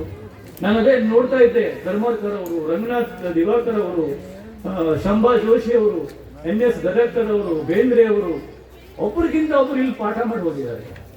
ಗಂಗಾಧರ ಚಿತ್ತಾಲ್, ಕನ್ನಡದ ದೊಡ್ಡ ಕವಿ, ಅವರು ಇಲ್ಲಿ ಕಲಿತು ಹೋಗಿದ್ದಾರೆ. ಅವರು ಆಮೇಲೆ ಮುಂಬೈ ಪ್ರಾಂತಕ್ಕೆ ಅವರು ಫಸ್ಟ್ ಬಂದರು ಆ ಕಾಲಕ್ಕೆ. ಅಂದ್ರೆ ಧಾರವಾಡ ಅನ್ನೋದು ಒಂದು ದೊಡ್ಡ ಕೇಂದ್ರ ಆಗಿತ್ತು. ಆ ಕೇಂದ್ರದಲ್ಲಿ ಕರ್ನಾಟಕ ಶಾಲೆ ಒಂದು ಇನ್ನೊಂದು ಕೇಂದ್ರ ಆಗಿದೆ. ಹೀಗಾಗಿ ನನಗೆ ಧಾರವಾಡದ ಬಗ್ಗೆ ಒಂದು ವ್ಯಾಮೋಹ. ಹೀಗಾಗಿ ಮಕ್ಕಳೇ, ನೀವು ಇಲ್ಲಿ ಕಲಿತಾ ಇರೋದು ಎಷ್ಟು ಮಹತ್ವದ್ದು ಅಂತ ನಿಮ್ಗೆ ಈಗ ಗೊತ್ತಾಗಲ್ಲ. ಮುಂದೆ ನೀವು ಬೆಳೆದು ದೊಡ್ಡ ಆದ್ಮೇಲೆ ನಿಮಗೆ ಅದು ಬಹಳ ಮಹತ್ವದ ಒಂದು ವಿಷಯ ಅಂತ ನಿಮ್ಗೆ ಆವಾಗ ಗೊತ್ತಾಯ್ತು. ಆಮೇಲೆ ಇವತ್ತು ಸಾಹಿತ್ಯ ಸಮ್ಮೇಳನ ಬಹಳ ಸುಂದರವಾಗಿ ಮಾತಾಡಿದ್ರಿ ಎಲ್ಲರೂ. ಇವತ್ತು ವಾಡಪ್ಪಿ ಶ್ರೀನಿವಾಸ್ ವಾಡಪ್ಪಿ ಸರ್ ಅಧ್ಯಕ್ಷರಾಗಿದ್ದಾರೆ. ರಾಜ್ ಪುರೋಹಿತ್ ಅವರು ಎಷ್ಟು ಸುಂದರವಾಗಿ ಇವತ್ತಿನ ಪ್ರಸ್ತಾವನೆಯನ್ನು ಕಟ್ಟಿಕೊಟ್ರು. ಆಮೇಲೆ ಗುರುರಾಜ್ ಅವರು ಇಷ್ಟು ಸುಂದರವಾದ ಪರಿಚಯವನ್ನು ಈ ತನಕ ಯಾರು ನನ್ನ ಮಾಡಿಕೊಟ್ಟಿಲ್ಲ. ಅದು ಅಂದ್ರೆ ಅಷ್ಟು ಸಂಕ್ಷಿಪ್ತವಾಗಿ ಮಾಡಿಕೊಟ್ರು, ಸುಂದರವಾಗಿ. ಅಂದ್ರೆ ಹೊಗಳಿದ್ರು ಅಂತ ಹಂಗೆ ಹೇಳ್ತಾ ಇಲ್ಲ ನಾನು, ಎಷ್ಟು ಬೇಕೋ ಅಷ್ಟು. ಆಮೇಲೆ ರಾಯ್ ಸರ್ ಅವರು ಹಾಗೆ ಎಷ್ಟು ಬೇಕೋ ಅಷ್ಟು ಒಂದು ಬಾಗಿಲು ತೆಗೆದುಕೊಡೋದಷ್ಟೇ. ಆಮೇಲೆ ನಿಮ್ಮ ಮುಖಗಳನ್ನೆಲ್ಲ ನೋಡಿದ್ರೆ ತುಂಬಾ ಎದೆ ತುಂಬಿ ಬರ್ತದೆ. ಒಳ್ಳೆ ಸೂರ್ಯಕಾಂತಿ ಹೂವಿನ ತೋಟ ಕಂಡಂಗೆ ಆಗ್ತದೆ ನೀವು ನೋಡಿದ್ರೆ. ಪ್ರತಿಯೊಂದು ಮುಖವೂ ಒಂದು ಡಿಫರೆಂಟ್ ಆದ ಒಂದು ಪ್ರತೀಕ್ಷೆ ಇದೆ. ಬೆಳಿಗ್ಗೆ ಬರುವಾಗಲೂ ಹಾಗೆ ಎಲ್ಲರ ಮುಖದಲ್ಲೂ ಒಂದು ಪ್ರತೀಕ್ಷೆಯ ಒಂದು ಹೂ ಇದ್ದಂಗಿದೆ. ಆಮೇಲೆ ಇವತ್ತು ಬೇರೆ ನೀವೇ ಮಾತಾಡ್ಲಿಕ್ಕೆ, ಅದು ಬಹಳ ಇಂಪಾರ್ಟೆಂಟ್. ಇವತ್ತು ಇಡೀ ದಿವಸ ಮಕ್ಕಳ ಸಾಹಿತ್ಯ ಸಮ್ಮೇಳನ. ನನಗೆ ಬಹಳ ಖುಷಿ ಈ ವಿಷಯದ ಬಗ್ಗೆ. ಆಮೇಲೆ ಮಕ್ಕಳ ಸಾಹಿತ್ಯ ಅದು ಎರಡು ಇರ್ತದೆ. ಮಕ್ಕಳಿಗಾಗಿ ಹಿರಿಯರು ರಚಿಸಿದ ಸಾಹಿತ್ಯ ಒಂದು, ಆಮೇಲೆ ಮಕ್ಕಳೇ ಬರೆಯುವ ಸಾಹಿತ್ಯ ಇನ್ನೊಂದು. ಅದೆರಡರಲ್ಲಿ ಭಿನ್ನತೆ ಇದೆ. ನಾನು ವಚನ ಸಾಹಿತ್ಯದ ಬಗ್ಗೆ ಜಾಸ್ತಿ ಹೇಳುವುದಿಲ್ಲ, ಯಾಕಂದ್ರೆ ಅವರೇ ಆಲ್ರೆಡಿ ಪ್ರಸ್ತಾವನೆ ಹೇಳಿದ್ದಾರೆ. ಅದ್ರ ಬಗ್ಗೆ ಒಂದೆರಡು ಮಾತು ಹೇಳ್ತೇನೆ, ಅದಾದ್ಮೇಲೆ ಹೇಳ್ತೇನೆ. ಆದರೆ ಈ ಮಕ್ಕಳ ಸಾಹಿತ್ಯ ಸಮ್ಮೇಳನ ಆಗಿರೋದ್ರಿಂದ ನಮ್ಮಲ್ಲಿ ಸಿಂಪಿ ಲಿಂಗಣ್ಣನವರಿಂದ ಹಿಡಿದು ಎಲ್ಲ ಹಿರಿಯ ಕವಿಗಳಿಗೂ ಮಕ್ಕಳಿಗಾಗಿ ಸಾಹಿತ್ಯ ರಚಿಸಿದುಂಟು. ಚನ್ನವೀರ ಕಣಿವೆಯವರು ಬರೆದಿದ್ದಾರೆ, ಸಂತೆಯವರು ಬರೆದಿದ್ದಾರೆ, ಎಲ್ಲ ಹಿರಿಯ ಕವಿಗಳು, VG ಭಟ್ರು ಬರೆದಿದ್ದಾರೆ, ಒಬ್ಬರಿಗಿಂತ ಒಬ್ಬರು ಬರೆದಿದ್ದಾರೆ. ಆದರೆ ಮಕ್ಕಳು ಕೂಡ ಬರೆದಾಗ ಅದೊಂದು ಬೇರೆದೇ ಆದಂತಹ ಒಂದು ಚೆಲುವು ಇರ್ತದೆ ಅದಕ್ಕೆ. ಈಗ ಚಿತ್ರ ಬಿಡಿಸ್ತೀರಿ ಅಲ್ಲ, ನೀವು ಚಿತ್ರ ಬಿಡಿಸ್ತಿರೋ ಇಲ್ವೋ? ಎಲ್ಲರೂ ಚಿತ್ರ ಬಿಡಿಸ್ತೀರಿ. ಹಿರಿಯರು ನಾವು ಬಿಡಿಸೋದೇನು? ಒಂದು ಹೂವಿನ ಚಿತ್ರ ಬಿಡಿಸೋದು ನಾವು ಬಣ್ಣದ ಹೂ ಬಿಡಿಸ್ತೀವಿ, ಹಸಿರು ಎಲೆ ಬಿಡಿಸ್ತೀವಿ. ಏನ್ ಬಿಡಿಸ್ತೀವಿ? ಎಲೆ. ಆದ್ರೆ ಒಂದು ಮಗು ಕೈಲಿ ನೀವು ಬಣ್ಣದ ಪೆಟ್ಟಿಗೆ ಕೊಡ್ರಿ, ಕಾಗದ ಕೊಡ್ರಿ, ಮಗು ಏನ್ ಮಾಡ್ತದೆ? ಹಸಿರು ಹೂ ಬಿಡಿಸ್ತದೆ ಮತ್ತು ಬಣ್ಣದ ಎಲೆ ಬೆಳೆಸ್ತೀವಿ. ಅದು ನಮಗೆ ಅರೆ ಇದೇನೋ ಮಜಾ ಇದೆಯಲ್ಲ ಇದು ಅಂತ ಅನಿಸ್ತದೆ. ಅದು ಕ್ರಿಯೇಟಿವಿಟಿ. ಪಿಕಾಸೋ ಎಂತೆಂಥ ದೊಡ್ಡ ಕಲೆಗಾರರು ತಯಾರಾಗಿದ್ದ ಹಾಗೆ, ಕೆ ಹಪ್ಪಾರ್ ಅಂತಂಥ ಕಲೆಗಾರರು ತಯಾರಾಗಿದ್ದ ಹಾಗೆ, ಇಲ್ಲೇ ಇದ್ದಂಥ ಅದ್ಭುತವಾದ ಚಿತ್ರಕಲೆಗಾರರು ಧಾರವಾಡದಿಂದ ಬಂದಾರೆ, ಅವರು ತಯಾರಾಗಿದ್ದ ಹಾಗೆ, ರಾವ್ಬೈಲ್ ಅಂತಿದ್ರು ಇಲ್ಲಿ, ಅವರು ತಯಾರಾಗಿದ್ದ ಹಾಗೆ. ಅಂದ್ರೆ ಎಲ್ಲರೂ ನಡೆದ ದಾರಿಯಲ್ಲಿ ಹೋದ್ರೆ ಏನೂ ಇಲ್ಲ, ಸ್ವಲ್ಪ ಅಡ್ಡ ದಾರಿ ಹಿಡಿದ್ರೆ ಹೊಸ ಸೂರ್ಯೋದಯ ಕಾಣ್ತದೆ. ಗೊತ್ತಾಯ್ತಲ್ಲ? ಹೈವೇದಲ್ಲಿ ಹೋದ್ರೆ ಏನೂ ಕಾಣುವುದಿಲ್ರಿ. ಹೈವೇದಲ್ಲಿ ಹೋದ್ರೆ ಏನೂ ಕಾಣುವುದಿಲ್ಲ. ನವಲೂರಿನ ಕ್ಯಾಬ್ ಹಣ್ಣು ಸಿಗುವುದಿಲ್ಲ. ಮೊದಲು ರೆಗ್ಯುಲರ್ ರೋಡಲ್ಲಿ ಹೋದ್ರೆ ಪೆರ್ಲೆಂಟ್ ನಿಂತು ಪೆರ್ಲೆಂಟ್ ತಗೋತಿದ್ವಿ, ತಿಂತಿದ್ವಿ. ಬೆಂಗಳೂರಿನ ಮೈಸೂರಲ್ಲಿ ಹೋದಾಗ ಶ್ರೀರಂಗಪಟ್ಟಣ ಕಾಣ್ತಿತ್ತು, ನಿದ್ದೆಗಣ್ಣಲ್ಲಿ ಅರಳಿ ಮರ ಕಂಡ್ರೆ ಮಂಡ್ಯ ಬಂತು ಅಂತ ಕಾಣ್ತಿತ್ತು. ಈಗೇನು ಕಾಣುದಿಲ್ಲ. ಒಂದು ಕಾಲನಾಗ ಮೈಸೂರು ಬಂತು ಅಂತೀವಿ, ಹೋಗಿ ಏನು ಗುಡ್ಡ ಕಡಿದೆಯಪ್ಪ ಅಂತ ಕೇಳಿದ್ರೆ ಏನೂ ಇಲ್ಲ. ಯಾಕಂದ್ರೆ ಈ ಶರವೇಗದ ಜೀವನದಲ್ಲಿ ಯಾರಿಗೂ ಮನುಷ್ಯನಿಗೆ ಬೇಡಾಗ್ಬಿಟ್ಟಿದೆ, ಮನುಷ್ಯನ ಸಹವಾಸವೇ ಬೇಡಾಗ್ಬಿಟ್ಟಿದೆ. ಬರೀ ಡಿಜಿಟಲ್ ಮೀಡಿಯಾದಲ್ಲಿ ಕಳೆದು ಹೋಗೋದೇ ಆಗೋಗಿದೆ, ಸುಳ್ಳು ಸಹವಾಸ. ಅಂಥದ್ರಲ್ಲಿ ಸಾಹಿತ್ಯ ಅನ್ನೋದು ಮನುಷ್ಯನ ಸಹವಾಸದ ಬಗ್ಗೆ, ಒಡನಾಟದ ಬಗ್ಗೆ ನಮ್ಮ ರುಚಿಯನ್ನ ಜಾಸ್ತಿ ಮಾಡ್ತದೆ. ಅದಕ್ಕಾಗಿ ಮಕ್ಕಳು ಬರೆದ ಸಾಹಿತ್ಯಕ್ಕೆ ಒಂದು ವಿಶೇಷ ರುಚಿ ಇದೆ. ನಾನು ಮೊದಲು ನಿಮಗೆ ಒಂದು ಕುತೂಹಲಕ್ಕಾಗಿ ಒಬ್ಬ 5th ಸ್ಟ್ಯಾಂಡರ್ಡ್ ಹುಡುಗ ಬರೆದ 4 ಕವಿತೆಗಳ ಸಾಲುಗಳನ್ನು ಹೇಳ್ತೇನೆ. ಅವನ ಬಗ್ಗೆ ಒಂದು ಹಿನ್ನೆಲೆ ಕೊಡ್ತೇನೆ. ಆ ಹುಡುಗ ಬಹಳ ಬೇಗ ತೀರ್ಕೊಂಡ. ಈಗೆಲ್ಲ ಒಂದು 15-20 ವರ್ಷದ ಹಿಂದೆ ಕಾರ್ಕಳದ ಹುಡುಗ, ಅವನ ಹೆಸರು ಪೂರ್ಣ ಪ್ರಜ್ಞೆ ಅಂತ. ಅವನ ಸಹಪಾಠಿ ಮತ್ತು ಅವನು ಸ್ಟಡಿ ಮಾಡೋದಕ್ಕೆ ಅಂತ ಕಾರ್ಕಳದಲ್ಲಿ ಒಂದ್ ಕಡೆ ಹೋಗಿದ್ರು. ಅಲ್ಲಿ ಇನ್ನೊಬ್ನು ಆ ಸಹಪಾಠಿ ನೀರಲ್ಲಿ ಮುಳುಗ ಈಸೋಕ್ ಹೋದವನು. ಅವನನ್ನು ಬಚಾವ್ ಮಾಡ್ಲಿಕ್ಕೆ ಹೋಗಿ ಇವನು ತೀರ್ಕೊಂಡ್ಬಿಟ್ಟ. ಆ ಒಂದು ಅಪಘಾತದಲ್ಲಿ ಅವನು ತೀರ್ಕೊಂಡ, ಇನ್ನೊಬ್ಬನು ಬಚಾವ್. ಆ ಹುಡುಗ ಪೂರ್ಣ ಪ್ರಜ್ಞ ಬರೆದು ಹೋದ ಮೇಲೆ ಅವನು ಬರೆದಿರೋ ಹನಿಗಮನಗಳು ಕೆಲವು ಸಿಕ್ಕವು. ಅದನ್ನ ಆಮೇಲೆ ಅವನ ಮನೆಯವರು ಪ್ರಿಂಟ್ ಮಾಡಿದರು. ಅದು ನನ್ನ ಹತ್ರ ಬಂತು. ಅದಕ್ಕೆ ನಾನು ಒಂದು ಮುನ್ನುಡಿ ರೂಪದಲ್ಲಿ ಒಂದಿಷ್ಟು ಸಾಲುಗಳನ್ನು ಬರೆದಿದ್ದೆ. ಆ ಸಾಲುಗಳನ್ನು ಹೇಳ್ತೀನಿ. ಅದು ಎಂಥ ಕಾವ್ಯ ಇದೆ ನೋಡಿ. ಯಾವ ವರ್ಣನೆ, ಒಂದು ಮಗುವಿಗೆ ಕಣ್ಣಿಗೆ ಮಾತ್ರ ಕಾಣಬಹುದಾದಂಥ ಒಂದು ಸಾಲು ಅದು ಕಾವ್ಯ, ಅಪ್ಪಟ ಕಾವ್ಯ.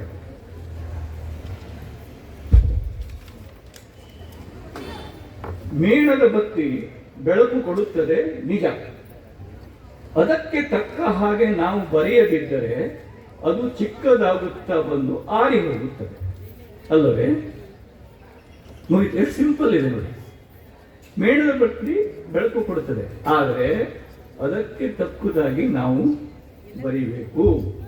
ಆಮೇಲೆ ಅದು ಅವನು ಡಿಕ್ಟೇಟ್ ಮಾಡ್ತಿಲ್ಲ, ಏನೋ ದೊಡ್ಡದು ಹೇಳ್ತಿದ್ದೀನಿ, ನಾನು ಕೇಳ್ತಾನೆ ನಮಗೆ ಅಲ್ಲವೇ ಅಂತ ಕೇಳ್ತಾನೆ. ಅಂದ್ರೆ ಅಲ್ಲಿ ನೋಡಿ, ಮಗುವಿಗೆ ಯಾವತ್ತೂ ಅಹಂಕಾರ ಇರೋದಿಲ್ಲ. ಮಗು ಯಾವತ್ತೂ ಶೇರ್ ಮಾಡ್ಕೊಳ್ತಿರ್ತದೆ, ಕೇಳ್ತಿರ್ತದೆ. ಇನ್ನೊಂದು ನೋಡಿ ಎಷ್ಟು ಚೆನ್ನಾಗಿದೆ. ಕುಣಿಯುತ್ತಾರೆ, ಅವರಿಗೆ ಕಾಲು ನೋವು ಬರುತ್ತದೋ ಇಲ್ಲವೋ ನನಗೆ ಗೊತ್ತಿಲ್ಲ, ದೇವರಿಗೆ ಗೊತ್ತು. ಕೆಲವರು ಕುಣಿತಿರ್ತಾರಲ್ಲ, ಕುಣಿಯವರಿಗೆ ಕಾಲು ನೋವು ಬರ್ತದೇನು, ನಮ್ಮ ಅನ್ಸುತ್ತೆ ಎಷ್ಟು ಕುಣಿತಾರಪ್ಪ ಅವರು, ಅವ್ರಿಗೆ ಕಾಲು ನೋವು ಬರ್ತದೇನು ಅಂತ. ಅದ್ರ ಬಗ್ಗೆ ಅವನು ಬರೀತಾರೆ. ಇನ್ನೊಂದು ನೋಡಿ, ಶಿವರಾಮ ಕಾರಂತರು ತೀರ್ಕೊಂಡಾಗ ಬರೆದಿದ್ದಿರ್ಬೇಕು ಅವನು 1997 ನೋಡಿ. ಅವನ ಮನಸ್ಸಲ್ಲಿ ಶಿವರಾಮ ಕಾರಂತರದ್ದು ಏನು ಅಂತ ಗೊತ್ತಿಲ್ಲ, ಅವನ ಮನಸ್ಸಿಗೆ ಸಾವು ಅಂದ್ರೆ ಏನು ಅಂತ ಗೊತ್ತಿಲ್ಲ, ಸಣ್ಣ ಹುಡುಗ. ಅವನಿಗೆ ಮನಸ್ಸಿಗೆ ಕಾಲ ಅಂದ್ರೆ ಏನು ಅಂತನೂ ಗೊತ್ತಿಲ್ಲ. ಅವನ ಈ ಸಾಲುಗಳನ್ನು 1997ನೇ ಇಸವಿಯಲ್ಲಿ ಶಿವರಾಮ ಕಾರಂತರು ಸತ್ತು ಹೋದರು. ಅವರು 1998ನೇ ಇಸವಿಯನ್ನು ನೋಡಿ ಸತ್ತು ಹೋಗಬೇಕಿತ್ತು. ನನ್ನನ್ನು ಹಿಡಿದು ಅಲ್ಲಾಡಿಸ್ಬಿಡ್ತೀವಿ ಸಾಲು. ಅವನಿಗೆ 1 ವರ್ಷ ಅಂದ್ರೆ ಎಟರ್ನಲ್, ಅನಂತವಾದದ್ದು. ಅವ್ರು ಇನ್ನೂ ಇರಬೇಕಿತ್ತು ಅಂತ ಅನಿಸ್ತಾ ಇದೆ ಅವನಿಗೆ. ಬಟ್ ಅದು ಅವನಿಗೆ ಹೆಂಗೆ ಹೇಳ್ಬೇಕು ಅಂತ ಗೊತ್ತಿಲ್ಲ. ಅವರು ಇನ್ನೊಂದು ಅಂದ್ರೆ 1998ನೇ ವರ್ಷವನ್ನು ನೋಡಿ ಸತ್ತು ಹೋಗಬೇಕಿತ್ತು ಅಂತ ಹೇಳ್ತಾನೆ. ಇನ್ನೊಂದು ಲೈನ್ ನೋಡಿ, ಒಂದೇ ಲೈನ್ ಇದೆ. ಗಂಧದ ಮಾಲೆಯನ್ನು ಪರಿಮಳದಲ್ಲಿ ಕಟ್ಟುತ್ತಾರೆ. ನೋಡಿ, ನಾವು ಸಾಮಾನ್ಯವಾಗಿ ಮಾಲೆಯನ್ನು ನೂಲಿನಲ್ಲಿ ಕಟ್ಟುತ್ತಾರೆ ಹೇಳ್ತೇವೆ.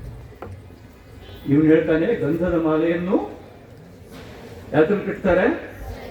ಪರಿಮಳದಲ್ಲಿ ಕಟ್ಟುತ್ತಾರೆ. ಅದರ ಅರ್ಥ ಏನು ಅಂದ್ರೆ, ಒಂದರ್ಥ ಗಂಧದ ಮಾಲೆ ಕಟ್ಟುವಾಗ ಅಲ್ಲಿ ಪರಿಮಳ ಇರ್ತದೆ ಅನ್ನೋದು ನಾರ್ಮಲ್ ಅರ್ಥ. ಆದರೆ ಅದು ಪರಿಮಳದಲ್ಲಿ ಕಟ್ಟುತ್ತಾರೆ. ನೂಲಿನ ಬದಲಿಗೆ ಅದನ್ನು ಪರಿಮಳದಲ್ಲಿ ಕಟ್ತಾ ಇದ್ದಾರೆ ಅನ್ನುವಂಥ ಒಂದು ಧ್ವನಿ ಇದೆ. ಅದು ಕಾವ್ಯ. ಕಾವ್ಯ ಅಂದ್ರೆ ಅರ್ಥ ಅಲ್ಲ, ಕಾವ್ಯ ಅಂದ್ರೆ ಧ್ವನಿ. ಕಾವ್ಯ ಅಂದ್ರೆ ನಮಗೆ ಅದು ಕೊಡುವಂತಹ ಅನುಭವ, ಅದು ಕಾವ್ಯ. ಯಾವಾಗಲೂ ಸಾಮಾನ್ಯವಾಗಿ ಯಾರಾದ್ರೂ ಇದರ ಅರ್ಥ ಏನು ಅಂತಾರೆ, ಇದರ ಅರ್ಥ ಏನು ಕತೆ, ಇದರ ಅರ್ಥ ಏನು ಅಂತಾರೆ. ಬದುಕಿಗೆ ಅರ್ಥ ಇಲ್ಲ ಅಂತೆ, ಕತೆಗೆ ಕವಿತೆಗೆ ಎಲ್ಲಿಂದ ಬರಬೇಕು? ಹಂಗಲ್ಲ. ಯಾವಾಗಲೂ ಕವಿತೆಗೆ ಅಥವಾ ಕತೆಗೆ ಸಾಹಿತ್ಯಕ್ಕೆ ಇರುವುದು ಅನುಭವ, ಅದು ನಮಗೆ ಕೊಡಬಹುದಾದಂಥ ಅನುಭವ. ಈ ದೃಷ್ಟಿಯಿಂದ ನೋಡಿ. ಇನ್ನೊಂದಿದೆ ನೋಡಿ, ಇದು ಕೂಡ ಮಗು ಮಾತ್ರ ಬರೆಯಬಹುದಾದಂಥ ಒಂದು ಸಾಲು. ರಾಕ್ಷಸ ಅಂತ ಇದೆ. ರಾಕ್ಷಸನನ್ನು ಸಾಯಿಸುವುದು ಬಹಳ ಸುಲಭ. ಎಷ್ಟು ಮಜಾ ಇದೆ ನೋಡಿ. ರಾಕ್ಷಸನನ್ನು ಸಾಯಿಸುವುದು ಬಹಳ ಸುಲಭ. ಒಂದು ಇರುವೆ ಕಚ್ಚಿದರೂ ಸಾಕು, ಅವನು ಬಿದ್ದು ಹೋಗುತ್ತಾನೆ. ಆಗ ನಾವೆಲ್ಲರೂ ಸೇರಿಕೊಂಡು ಹೊಡೆಯಬಹುದು. 5 ವರ್ಷದ ಮಗು ಕೂಡ ಹೊಡೆಯಬಹುದು. ಆದ್ರೆ ಬುದ್ಧಿ ಇರಬೇಕು ಅಷ್ಟೇ. ಅಂದ್ರೆ ಒಬ್ಬ ಬಿದ್ದ ಮನುಷ್ಯನನ್ನ ಹೊಡೆಯಲಿಕ್ಕೆ ಬುದ್ಧಿ ಬೇಕು ಅನ್ನುವಂತಹ ಬುದ್ಧಿ ಇವನಿಗಿದೆ. ಇದು ಒಂದು ಥರದ ಒಂದು ವಿಸ್ಡಮ್ ಆಫ್ ಎ ಚೈಲ್ಡ್, ಅಂದ್ರೆ ಒಂದು ಮಗುವಿನ ಒಂದು ವಿವೇಕ, ಅದು ಒಂದು ಮುಗ್ಧವಾದ ವಿವೇಕ. ಈ ಅಡಲ್ಟ್ ವರ್ಲ್ಡಿನ ಅಂದ್ರೆ ಯಾವುದನ್ನು ನಾವು ಅಡಲ್ಟ್ ವರ್ಲ್ಡ್ ಏನಂತ ಒಂದು ಪ್ರೌಢಿಮೆಯ ಒಂದು ನಾವೆಲ್ಲ ಕಲ್ತುಕೊಟ್ಟಂತಹ ಪ್ರೌಢಿಮೆಯ ಲೋಕದ್ದಲ್ಲ, ಅದು ನಿಷ್ಕಲ್ಮಶವಾದಂತಹ ಒಂದು ವಿವೇಕ ಇದೆ ಅವನಿಗೆ. ಹೀಗಾಗಿ ನನಗೆ ಇದು ಒಂದು ಲೈನಿಂದ ನಾನು ಈ ಇವನ್ ಬಗ್ಗೆ ಮಾತಾಡೋದು ಮುಗಿಸ್ತೇನೆ. ಕವಿತೆ ಅಂತ ಒಂದು ಬರೀತಾನೆ. ಈ ಕಾವ್ಯದ ಬಗ್ಗೆ ನಾನು ಹೇಳಿದ್ರು, ಎಲ್ಲರೂ ಖುಷಿಯಾಗಿದ್ದರೆ ಮಾತ್ರ ನಾನು ಕವಿತೆ ಬರೀತೇನೆ, ಎಲ್ಲರೂ ಖುಷಿಯಾಗಿದ್ದರೆ ಮಾತ್ರ ನಾನು ಕವಿತೆ ಬರೆಯುತ್ತೇನೆ, ಇಲ್ಲವಾದರೆ ಇಲ್ಲ. ಎಂಥ ತತ್ವಜ್ಞಾನ ಅಲ್ವಾ ಇದು? ಎಲ್ಲರೂ ಖುಷಿಯಾಗಿದ್ದರೆ ಮಾತ್ರ ನಾನು ಕವಿತೆ ಬರೆಯುತ್ತೇನೆ, ಇಲ್ಲವಾದರೆ ಇಲ್ಲ ಅಂತ. ನಾನು ಎಷ್ಟು ಕರೆಕ್ಟ್ ಆದ ಫಿಲಾಸಫಿ ಇದೆ ಇದು. ಅಂದ್ರೆ ಹೌದೌದು, ಅದು ದಟ್ಸ್ ವಾಟ್ ಇಟ್ ಈಸ್. ಈಗ ವಚನ ಸಾಹಿತ್ಯದ ಬಗ್ಗೆ ಇವತ್ತು ಇಡೀ ದಿವಸ ಮಾತನಾಡುವರಿದ್ದೀರಿ. ಅದರ ಮೂಲವೇ ಅದು. ಎಲ್ಲವನ್ನೂ ಹಂಚಿಕೊಂಡಿರಬೇಕು, ಎಲ್ಲವೂ ಎಲ್ಲರಿಗೂ ಸರಿಯಾಗಿ ಸಿಗಬೇಕು. ಮಮತೆ ಮತ್ತು ಸಮತೆ, ಅದೇ ಅಲ್ಟಿಮೇಟ್ ಅಧ್ಯಾತ್ಮ. ನಾನು ನಿನ್ನೆ ಅದೇ ನಮ್ಮ ತಂದೆ ಗೌರೀಶ್ ಕಾಯ್ಕಿಣಿಯವರು, ಅವರು ಕೂಡ ಬಹಳ ಹಿಂದೆ ಕೆಲವು ಕಾರ್ಯಕ್ರಮಗಳಿಗೆ ಧಾರವಾಡಗಳಿಗೆ ಯಾವಾಗಲೂ ಬರ್ತಾ ಇದ್ದವರು. ವಡಪ್ಪಿಯವರ ಒಡನಾಟ ಅವರಿಗೂ ಇತ್ತು. AR ವಡಪ್ಪಿಯವರ ಒಡನಾಟ ಧಾರವಾಡದ ಜೊತೆಗೆ ಅನ್ಯೋನ್ಯವಾದ ನಂಟಿತ್ತು ಅವರಿಗೆ. ಅವರು ವೈಚಾರಿಕರು, ಪುರೋಗಾಮಿ ಸಾಹಿತಿಗಳು. ಅವರು ವಚನ ಸಾಹಿತ್ಯದ ಬಗ್ಗೆ ಬರೆದಿದ್ದಾರೆ. ಅದರ ಬಗ್ಗೆ 2 ಮಾತಿದೆ, ಅದನ್ನು ನಾನು ಇಲ್ಲಿ ಹೇಳ್ಬಿಡ್ತೀನಿ. ಅವ್ರು ಏನ್ ಹೇಳ್ತಾರೆ, ಅನುಭವ ಇಲ್ಲದವರ ಮಾತು ಅರ್ಥದ ಹಿಂದೆ ಓಡುತ್ತದೆ, ಅನುಭವದಿಂದ ಬಂದ ಮಾತುಗಳ ಹಿಂದೆ ಅರ್ಥ ಓಡುತ್ತದೆ ಅಂತ ಹೇಳ್ತಾರೆ. ವಚನ ಅನ್ನೋದು ಅನುಭವದಿಂದ ಬಂದ ಮಾತು, ಅದು ವಿಚಾರಕ್ಕೆ ವಾಹನ ಮತ್ತು ಮತಿಗೆ ಆಹ್ವಾನ ಅಂತ ಹೇಳ್ತಾರೆ. ಅದಕ್ಕಾಗಿ ಅದು ವಚನ. ನನಗನ್ನಿಸ್ತದೆ ಈ ಕವಿತೆ, ಇವನ ಕವಿತೆಗಳು ಆ ಥರದ ವಚನದ ಹಾಗೆ. ಸೊ ಮಹತ್ವದ ಒಂದು ವಚನದಕ್ಕಾಗಿಯೇ ಇವತ್ತಿನ ದಿವಸ ಆಯ್ಕೆ ಮಾಡಿದ್ದು ಬಹಳ ಸ್ತುತ್ಯವಾಗಿದೆ ಮತ್ತು ತುಂಬಾ ರಿಲೆವೆಂಟ್ ಆಗಿದೆ ಮತ್ತು ಪ್ರಸ್ತುತವಾಗಿದೆ.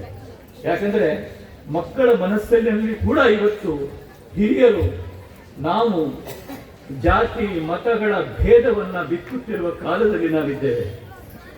ಅದು ಅತ್ಯಂತ ಬೇಸರದ ಸಂಗತಿಯಾಗಿದೆ.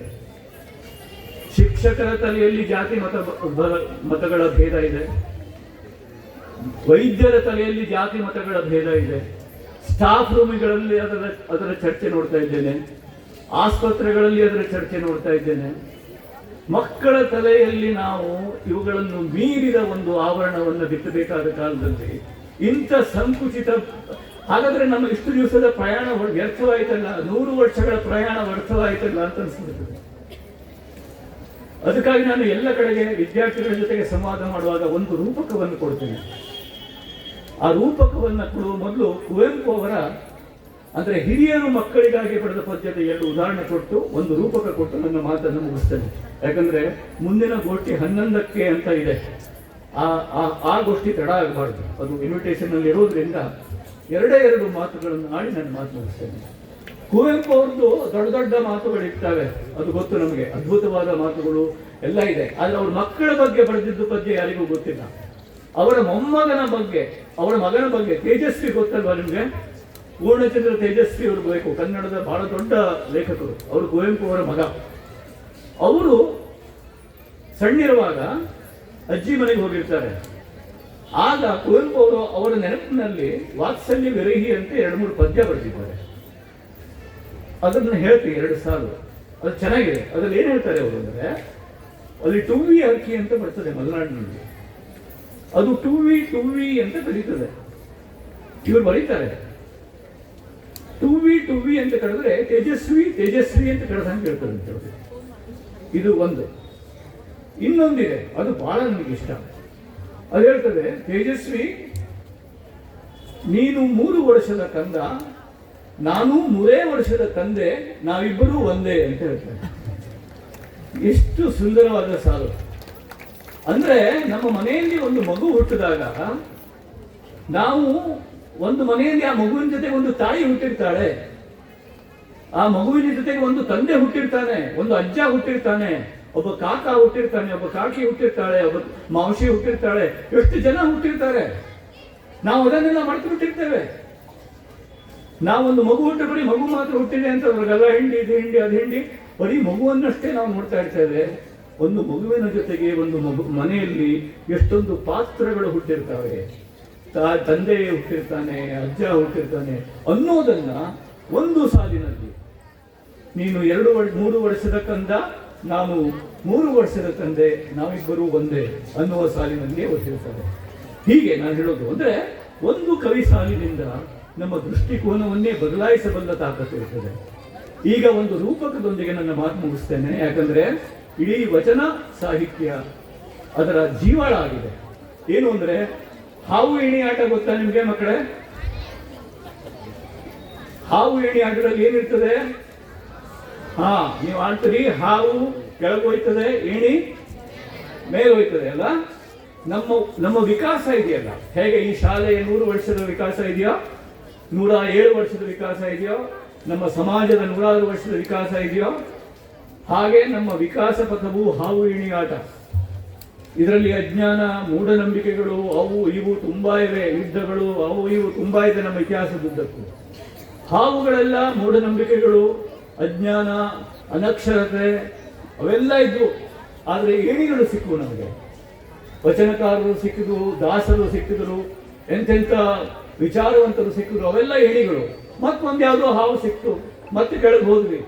ಮತ್ಯಾವುದೋ ಏನೋ ಏಣಿ ಸಿಕ್ತು, ಮತ್ಯಾವುದೋ ವಿಜ್ಞಾನ ಸಿಕ್ತು, ಮತ್ಯಾವುದೋ ಏನೋ ಶಿಕ್ಷಣ ಬಂತು, ಮತ್ತೆ ಮೇಲೆ ಹೋದ್ವಿ. ಮತ್ಯಾವುದೋ ಮೌಢ್ಯ ಸಿಕ್ತು, ಮತ್ತೆ ಕೆಳಗೆ ಹೋದ್ವಿ.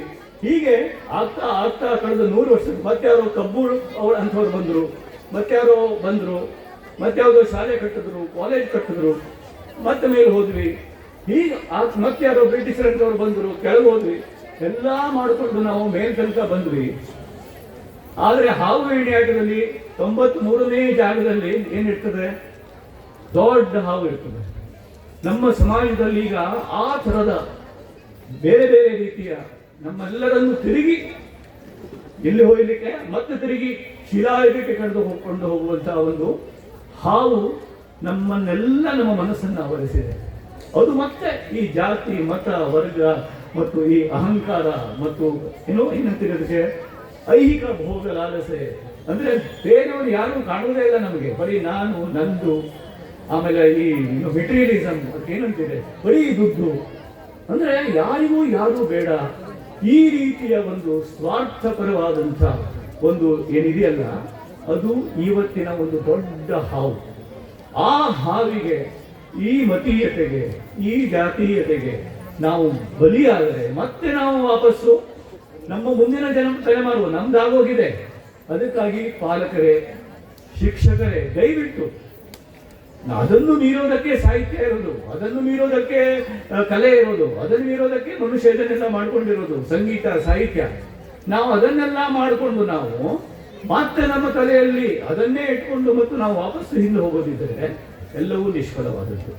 ಅದಕ್ಕಾಗಿ ಈ ಒಂದು ಅದ್ಭುತವಾದ ಸಾಹಿತ್ಯ ಸಮ್ಮೇಳನದಲ್ಲಿ ಮಕ್ಕಳನ್ನು ಆ ಒಂದು ಅದ್ಭುತವಾದ ಈ ನೆಲದಲ್ಲಿ ಬೇರು ಬಿಟ್ಟು ಈ ಒಂದು ಅದ್ಭುತವಾದಂತಹ ಶಾಲೆಯ ಬೇರುಗಳಿಂದ ಬಂದಂತಹ ಈ ಹೂವುಗಳು ವಿಶಾಲವಾದ ಆಕಾಶದಲ್ಲಿ ಹೂವನ್ನು ಅರಳಿಸುವಂತೆ ತಮ್ಮ ರೆಂಬೆಗಳನ್ನು ಚಾಚುವಂತೆ ಬೆಳೆಯಲಿ ಅಂತ ಹಾರೈಸಿ ನಿಮಗೆಲ್ಲರಿಗೂ ನಾನು ಶುಭವನ್ನು ಕೋರಿ ನನ್ನ ಮಾತುಗಳನ್ನು ಮುಗಿಸ್ತೇನೆ. ಮತ್ತು ಇಲ್ಲಿ ಈ ಒಂದು ರೆಂಬೆ ಕೊಂಬೆಗಳಲ್ಲಿ ಕೂತು ಹಾರಿ ಹೋದಂಥ ಎಲ್ಲ ಹಕ್ಕಿಗಳು ಅವರು ಎಲ್ಲೆಲ್ಲಿದ್ದಾವೋ ಎಲ್ಲ ಅವರೆಲ್ಲರಿಗೂ ಕೂಡ ನನ್ನ ವಂದನೆಗಳನ್ನು ಸಲ್ಲಿಸಿ ಮತ್ತು ಈ ಕಾರ್ಯಕ್ರಮಕ್ಕೆ ಹಿಂದಿರುವಂಥ ಎಲ್ಲರಿಗೂ ನನ್ನ ವಂದನೆಗಳನ್ನು ಸಲ್ಲಿಸಿ ಸವಣೂರವರಿಗೂ ಅವರ ಬೆಂಗಾವಲಿಗೆ ನಿಂತಹ ಇಡೀ ಅವರ ಬಳಗಕ್ಕೂ